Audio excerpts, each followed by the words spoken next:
Oke, kalau Iya, sekarang 10 juta ini dan mhm, kalau sekarang saya lihat ya kalau di Jabodetabek atau Jabodetabek, Jakarta itu ya, hampir 2 juta saja sudah buat diperlukan untuk transportasi. transportasi. Oke. Gitu ya. Nah makanya kan kita harus bijak lagi, artinya kan uang kita tuh semakin terbatas nih posisinya, Jadi bisa sedang dipakai misalnya sisa 8 juta. iya gitu ya. Karena tujuan keuangan kita banyak gitu ya. 20% aja udah habis nih misalnya untuk tadi si transportasi, sisanya 8 juta.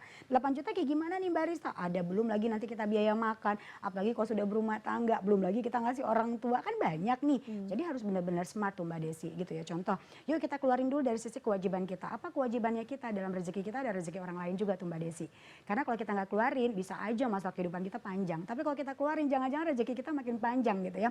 Jadi ada sedekah pepuluhan gitu ya, kemudian ada zakat ini kita keluarin dulu. Kemudian yang kedua, kewajiban kita adalah utang. Kalau kita masih punya utang piutang ya dibayarin.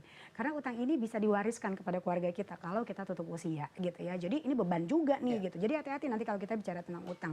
Kemudian kita bicaranya lagi adalah tadi ya, ada perpajakan sebagai warga negara Indonesia yang baik jangan lupa bayar pajak. Walaupun tadi uang pajaknya ngenes di Mbak Rista, ya udah nanti kita bahas di sesi lain gitu ya.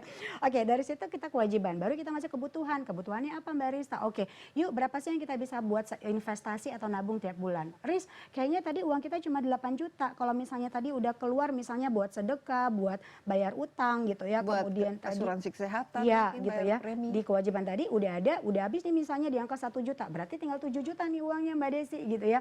Oke, yuk kita lihat bisa nggak sih kita investasi 10% untuk nyiapin dana darurat kah gitu ya. Apakah untuk misalnya nanti dana menikah kah untuk yang masih single atau misalnya untuk dana pendidikan anak gitu ya. 10% kita ambil, berarti kan uangnya tinggal 7 juta, berarti kan 700.000 kita ambil. Kemudian tadi gitu ya kita ambil lagi untuk asuransi perlindungan karena tadi udah ada COVID baru, varian baru gitu. Resiko nggak ada yang tahu kan Mbak Desi gitu ya. Apalagi kalau kita misalnya makannya gorengan, suka Iya rokok dan lain betul. sebagainya.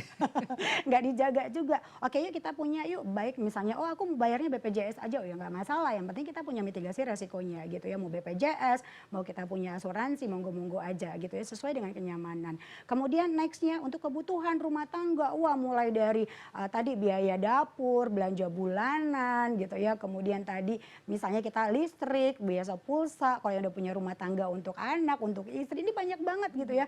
Contoh kita ambilnya di angka misalnya tadi dari 7 juta udah keambil nih 700, ini udah keambil misalnya asuransinya 500.000 berarti udah keambil 1,3 gitu kan, 1,2. Berarti sisanya udah tinggal berapa? Bisa nggak kalau misalnya kebutuhan kita ambil sisanya di angka 50% lagi tuh Mbak Rista? Ya monggo-monggo aja karena kan kebutuhan tiap orang beda-beda tuh Mbak Iya. Desi gitu ya. Tanggungan orang juga Dan beda-beda. gaya hidup juga apalagi Gitu. di perkotaan semakin Beda mahal. banget gitu ya. Nah kemudian baru kita masuk nih dari kebutuhan tadi udah semua, baru masuk keinginan. Nah keinginan contoh tadi, Riz kita mau namanya ngasih self reward buat diri kita sendiri. Udah capek kerja macet-macetan naik kereta gitu ya. Oke boleh nggak sih? Boleh-boleh aja. Tapi kadarnya adalah yang namanya kita memberikan penghargaan buat diri kita bukan selalu identik dengan barang-barang mahal. Masalahnya adalah generasi Gen Z dan milenial terbentuk dengan status sosial gitu ya. Itu banyak banget keidentik ketika kita ngasih self reward buat diri kita itu harus berbentuk dengan yang mahal. Iya. Kemudian healingnya juga harus keluar negeri atau keluar kota gitu. Padahal tadi gitu ya, ukuran dengan kamu tidur istirahat aja udah lumayan. Atau misalnya di rumah tidur seharian udah termasuk juga kita kasih self reward buat diri kita. Jadi itu Tapi nggak tergantung. Instagramable yang begitu. Jadi kan balik lagi tadi kesadaran di awal tuh penting banget. Hidup kita itu terbatas, uang kita terbatas. Jadi kalau nggak direncanain dengan tepat, ya nggak akan bisa kita Apalagi hidup kalau enak gitu. keinginannya tidak terbatas. Nah gitu. Oke, sekarang untuk yang khusus untuk keinginan ya, Oke. berapa persen dari penghasilan Dari kita penghasilan, ini contoh bisa misalnya. kita jadi kolateral untuk Riz, kalau tabung? misalnya tadi gitu ya, kalau tadi kan kita punya keinginan gitu, keinginannya apa sih? Oh aku mau beli baju, oh aku mau jalan-jalan gitu ya. Oh atau misalnya aku suka beli makanan enak nih Mbak Rista gitu. Kira-kira untuk kita berapa persentasenya? Lihat aja, kalau misalnya ternyata uang kita tadi udah habis di angka 90% buat tadi nabung, saving, buat ya, kebutuhan, buat bayar utang dan lain-lain, sisanya tinggal 10%, ya udah itu yang kita gunakan gitu ya. Artinya tadi kalau misalnya tadi dari 10 juta, berarti kan budget kita cuma 1 juta nih buat hiburan, buat seneng-seneng nih gitu ya. Nah 1 juta ini contoh misalnya aku mau berhutang di pay letter misalnya gitu ya.